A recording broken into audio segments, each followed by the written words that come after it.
Okay, this is another painting inspired off of a location important to me instead of a piece of media.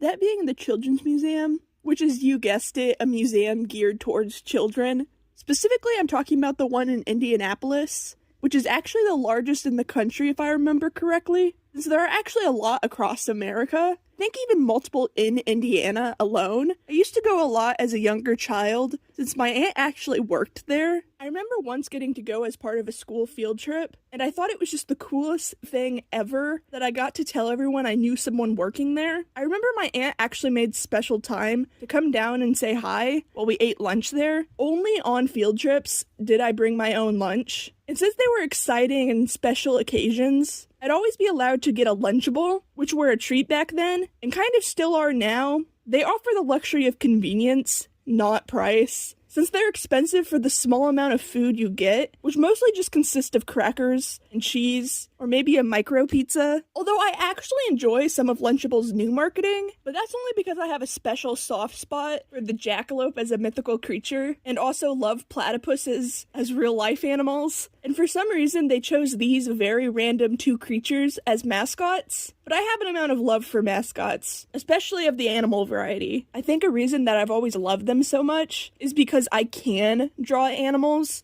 but I've always struggled at drawing people. I've gotten slightly better at it over the years, but it's still not my strongest point as an artist, especially the hands and joints. Some people say you can sometimes spot AI art from how messed up the hands and feet are, only I'm also bad at both of those things in particular. Although I'm less likely to merge things all weirdly or add an extra finger, it's still hard for me to get all the fingers a specific and similar width and length to each other. And don't get me started on feet, as in I just can't draw human feet. And that, I feel like, has actually made me more inclined to design mythical creatures with body parts of animals, since I can actually draw claws, paws, and hooves. So I can actually show those, but otherwise my characters are always wearing shoes or socks, and the designs are still pretty simple and just kind of a boot-shaped lump. But over time, I've come to certain conclusions in trying to improve my art, and that's what I need to actually improve on, like hands and faces, and what I can actually add as part of a stylistic choice. Like how I draw feet, hair, and wings, which aren't the most detailed or best proportioned, but I can get them to consistently look the same, and therefore have just embraced them as part of my style. And I feel like my art looks somewhat more distinctive because of it. Anyways, back to the Children's Museum. Some parts stick out to me in particular. Firstly, the experiences I remember best were sensory-based ones, like this place that has all these water tables and little boats, and also a dinosaur fossil dig site where you could chip away at this fake sand mixed with some kind of plastic. It was kind of hard to chip away at, but I remember some progress would get made, so it seemed like the bones could eventually be dug up, and I still remember the kind of rubbery yet gravelly textured feeling of that floor. There's also the art side of things. I was a kid who also liked art museums. Well, in theory, when there was no crowds and things were calm and quiet, because I also remember one of my first panic attacks happening when we visited the Metropolitan Museum of Art in New York City, which is like the big art museum in America. But I hardly remember any of the art, and only the panic attack I got from being so close around people and getting overwhelmed by the walking and scale of everything. And oh god, I can't believe I'm finally admitting it on video, since it's an embarrassing memory that haunts me and keeps me up at night. But maybe getting it out of my head is a good thing. I also wore, I think, a bright orange shirt, and it was an extremely hot summer day, and I sweat right through my shirt, and I was an insecure preteen girl who felt embarrassed by each new group of people we passed that could see me, and we had to get pretty close to each other to get by the crowds. Although I do remember the moment it stopped, which was in this like more open garden area, since it was open and at the time less crowded, and also the plants and water features made it nice and soothing, and I could eventually relax. But that whole New York trip was a nightmare. I don't think I was diagnosed with autism just quite yet, and no one understood the extent of my social anxiety, and it turns out New York City is just a very overwhelming and stressful place for me in particular. I guess I'm glad I went and got some unique experiences, so that now I never have to experience that again, but I can say I did. But yeah, the Children's Museum had elements of an art museum, but featuring things kids would actually find cool. The biggest example is that dinosaur motif that I mentioned before with the dig site, but they had a whole dinosphere, which is the official name. It was a dome made to look and feel like a prehistoric landscape, with different dinosaurs and skeletons displayed. But that isn't all. If you go outside the building, there's a dinosaur busting through the wall that sometimes they actually dress up, like here with a scarf or a mask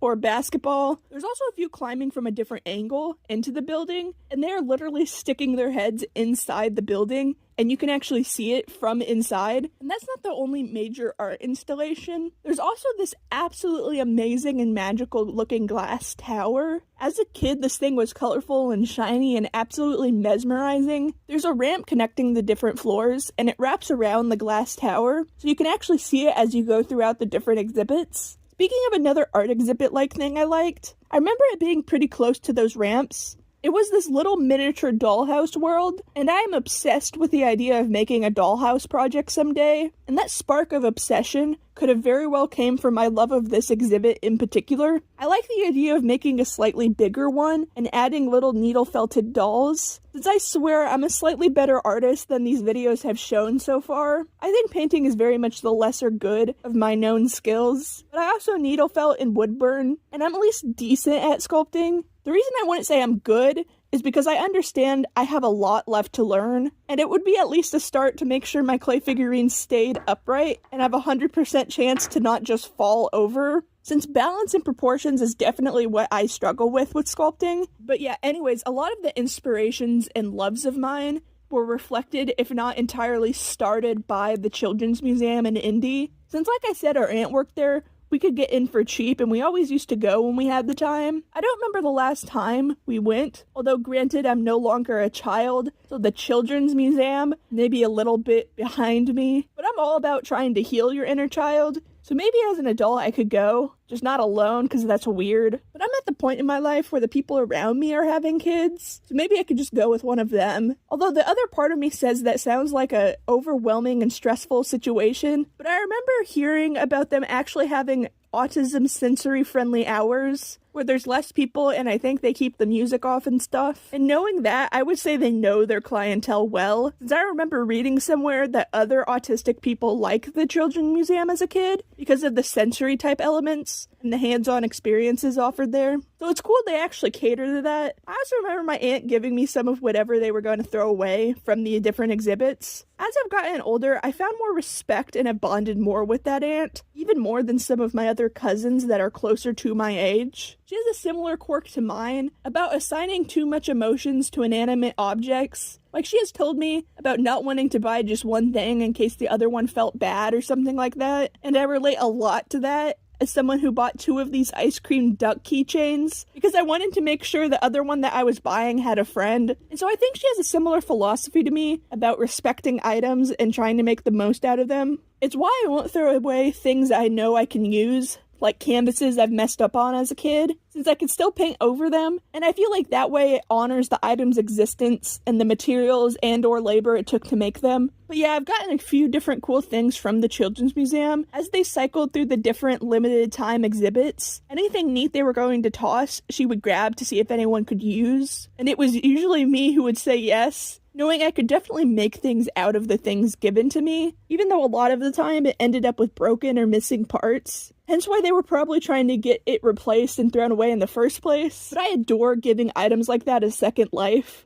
Like for my 17th or 18th birthday, I asked for a discounted figurine from a home goods store we had went to a week or so prior. I had seen this deer figure missing an antler and a leg and a tail, and it was only $5. And I didn't think anyone else was going to buy the poor thing, so I did, and I sculpted some replacement limbs. That wasn't until my brother accidentally knocked it off the table it was sitting on and broke off everything I fixed, along with 1 more antler and 2 more legs. And so I put it in a box to fix later, although after moving, I have no idea where it went. But it's not something I think I would have allowed to be thrown away. But if I find it, I might just have to fix it again and add it to my room decor. I still also actually have some shelves and desk and dresser space to fill with things like that. And like I said, I'm better at sculpting, so maybe eventually I could fully make my own figurines to put up there, and maybe make a video out of that, since eventually I will finish these paintings for the walls, even if right now it feels like a never-ending task. And I'm also thinking of switching the orders of the slug painting and this dinosaur one, since I think lore-wise, the slug universe takes place under where the fossils would be found. I don't know, it just made more sense to me this way. I think it looks better.